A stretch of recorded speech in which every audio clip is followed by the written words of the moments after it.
Sexualité et yoga, un thème qui peut paraître incongru et pourtant tu vas voir à quel point il est important. On va aborder la sexualité aujourd'hui par l'étude du yama ou code de conduite brahmacharya dont le sens peut varier entre modération et continence. En fait, le mot brahmacharya veut dire celui qui, ayant dépassé l'action et les austérités, habite dans le suprême, Brahman, qui est dans le yoga celui qui est à l'origine de l'origine de l'origine de l'origine de la création. Bon, tu vois que ça n'est pas rien. Or, on traduit ou on interprète souvent cette notion par abstinence, continence, donc absence de relations sexuelles. Est-ce que cela veut dire pour autant que le yoga dénigre la sexualité ? Est-ce que le yoga interdit les relations sexuelles ? Tu vas voir que c'est beaucoup plus subtil que cela. Et je te rassure déjà, le yoga ne dénigre rien du tout et n'interdit rien du tout. Écoute bien la suite et tu vas comprendre. Là, il faut se rappeler ce que sont les yamas et niyamas, ces codes de conduite du yoga. Je ne vais qu'effleurer le sujet ici, juste pour comprendre brahmacharya, dans le sens continence, abstinence et autres, mais le sujet des yamas et niyamas est développé dans l'audio-vidéo dédié. En 2 mots, les yamas, niyamas sont là pour faire la paix à l'intérieur de nous, pour accorder l'ego et l'âme. Et à ce titre, ils ont plusieurs niveaux d'application, ou disons, ils peuvent s'adresser à différents publics. Il y a les yogis qui ont l'intention et les capacités d'atteindre l'union suprême. Et puis, il y a les yogis plus amateurs, disons, qui suivent un cours par semaine et qui essaient d'appliquer les enseignements du yoga pour vivre mieux dans leur vie. Et entre les deux, eh bien, toute une palette de yogis possibles. Et tu vois où tu te situes. Si ton but en pratiquant le yoga n'est pas spécialement la libération, l'union suprême, etc., eh bien, il semble évident que tu ne vas pas pratiquer les yamas et les niyamas avec autant de rigueur que le yogi dont le maître spirituel guide les pratiques qui peuvent alors devenir parfois des austérités. D'ailleurs, à propos d'austérité, il est inutile à notre niveau de s'imposer des austérités trop rigides. Voici pourquoi. Étant dans notre mental égo plus ou moins obscurci par les vrittis, les perturbations mentales, et donc le voile de l'illusion, nous n'avons pas la clarté de vision d'un maître spirituel. Donc nous ne savons pas si ce genre d'austérité est bon pour nous ou pas.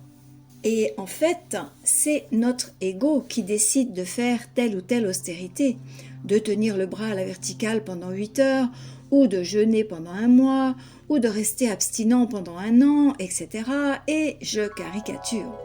Le résultat de ce genre d'action initiée par l'ego sera souvent, en tout cas si l'austérité initiée est trop forte, cela donnera lieu à une réaction du même ego, mais dans l'autre sens et en plus prononcé. L'ego réagira comme un élastique sur lequel on a tiré trop fort ou trop longtemps. Et bing, ça nous revient à la figure comme un boomerang. Donc attention, le travail sur les yamas et les niyamas, et en particulier sur brahmacharya, qui a trait aux choses intimes de la sexualité, doit être fait avec prudence, grande modération, uniquement si on en ressent le besoin, et idéalement guidé par un maître spirituel.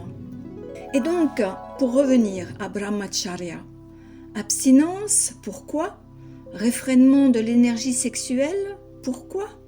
Pour le comprendre, il faut se demander qu'est-ce que l'énergie sexuelle au juste, et revenir pour cela au corps énergétique et au schéma que tu peux télécharger sous le lien de description. On l'a vu dans l'exposé sur le prana et le corps énergétique, une même énergie, le prana, circule dans nos chakras et nadis. L'énergie monte depuis Muladhara, le chakra racine, au travers des chakras, par les nadis et lorsqu'elle arrive à un chakra, celui-ci en alimente son secteur, glandes endocrines, organes physiques, niveau mental, physique, psychique qui lui correspondent.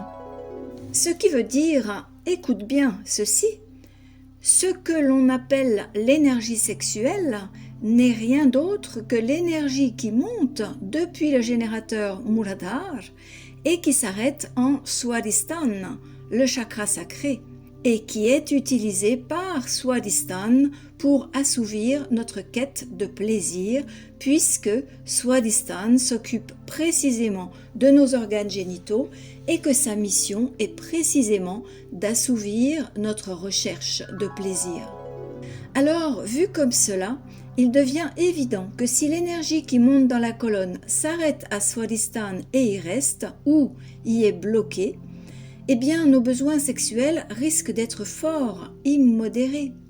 Alors, d'une part, Swadhisthana consommera beaucoup d'énergie pour assouvir notre sexualité, et d'autre part, cette énergie, qui n'est pas illimitée, ne pourra pas monter dans les autres chakras, qui seront en conséquence pauvrement alimentés. Notre personnalité sera inévitablement bancale, tournée essentiellement vers la recherche de plaisir personnel et c'est tout. Cela dit, c'est ce qui se passe dans le monde chez 80 ou 90% des humains de la planète. Mais ce n'est peut-être pas ce à quoi tu aspires. En restant dans l'optique du yoga, plusieurs tendances se font jour. Celle du yogi guidé par un maître spirituel.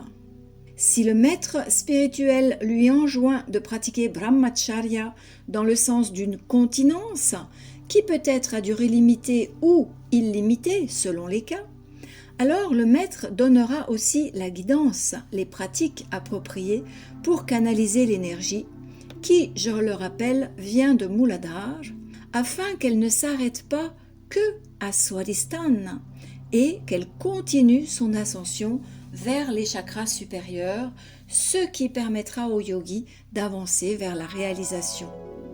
Un deuxième cas, le yogi, toujours guidé par un maître spirituel, peut aussi recevoir comme instruction de pratiquer brahmacharya dans le sens de la modération. Ce sera le cas le plus général. Grâce à des pratiques appropriées, il est tout à fait possible, en effet, de modérer l'énergie qui alimente l'aspect sexuel de Swadhisthana et de sublimer cette énergie en créativité et en joie de chaque instant. D'ailleurs, c'est le propos de Swadhisthana, on l'a déjà dit. À ce sujet, je t'invite à écouter l'audio dédié sur le chakra Swadhisthana et tu verras que des pratiques sont aussi offertes pour équilibrer Swadhisthana, qui reste absolument accessible à tous, sans aller trop loin bien sûr. Les pratiques de yoga permettront de mettre du sattva dans cette énergie. Cela dit, ce n'est pas forcément facile, car l'énergie sexuelle ou le flot sexuel est pour certaines personnes comme un flot sortant d'un barrage dont on ouvre les vannes et très difficile à maîtriser. D'où l'importance d'une guidance et de pratiques appropriées. Et puis, il y a des yogis qui, maîtres spirituels ou pas, vivent dans le monde, en couple, avec partenaire ou sans, et bien évidemment avec une sexualité. Et là, vraiment, tout est OK pour le yoga. Le yoga ne dénigre rien et n'interdit rien. Au contraire, il donne des outils, des connaissances qui permettent de vivre mieux, d'une façon plus équilibrée, plus épanouie. Et pour le yoga, il vaut mieux vivre sa sexualité à plein que la dénigrer, la réfréner sans être guidé. Une preuve, s'il en faut, que le yoga n'interdit pas du tout la sexualité ni ne la dénigre, dans une branche du tantra, la sexualité est utilisée comme un moyen d'atteindre l'union suprême. Cette voie, en très résumé, consiste à faire remonter l'énergie de l'orgasme vers les centres supérieurs. Et la sexualité représente dans ce contexte l'union des principes masculins et féminins, de l'homme et de la femme, de Shiva et de Shakti, qui en fusionnant permettent d'atteindre l'extase divine. Et puis, même sans partenaire, la sexualité doit vivre. Il est primordial de respecter cette énergie qui est aussi la vie. Se donner du plaisir, cela fait partie de notre nature. Et plus on met de la conscience dans l'acte sexuel, du sattva, plus il prend la dimension d'une joie extatique, d'union avec le cosmos, d'union avec le divin. La sexualité est en fait un cadeau sacré.